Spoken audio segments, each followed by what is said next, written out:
Raining in Paris is officially out for you guys to listen to. I thought it would be kind of fun to go into the story behind it and why I wrote it and what inspired it, to give you guys a little more context. So, I wrote Raining in Paris while I was in Paris. The way that all went down was that I was in Italy visiting my family, and my best friend Saksha was doing a study abroad in Paris at the time. And she texted me and she was like, "We have a free weekend. Do you want to just come to Paris?" And it was a whirlwind 48 hours. I mean, we only had 48 hours before she had to leave to move on to the next part of her study abroad, and so I had to go back to Italy. We walked around everywhere. I can't even, the little step counter on my phone was going crazy. It was so last minute that a lot of the museums and the things that needed like tickets had already been booked or sold out or things like that. So we really, our only option was to kind of just soak in as much of the city as we could by walking. We found some amazing restaurants. I found a bookshop that I went back to for the last day as well. I bought some really beautiful singing books. It was just really fun. We did go to the catacombs. That was one thing that we managed to get tickets to.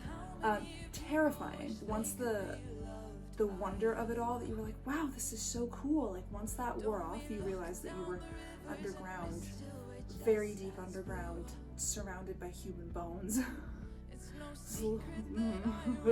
The weather was amazing the entire time that we were there.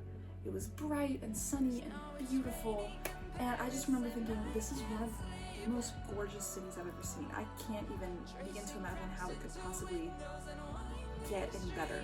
We went back to the hotel and it started to rain, and I just remember looking out this hotel window and seeing the street lights and the pavement sparkling and all these little alleyways just like shining.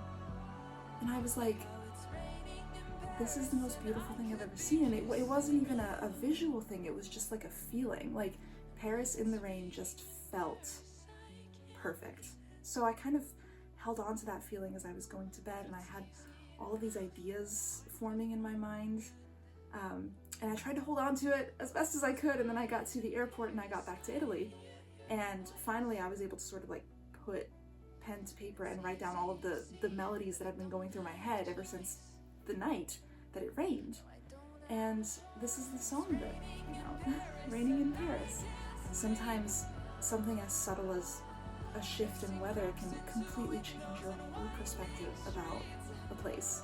So this is my little ode to Paris and the way that she sparkles in the rain, and the way that sometimes the rain makes you wish things that the sun won't do.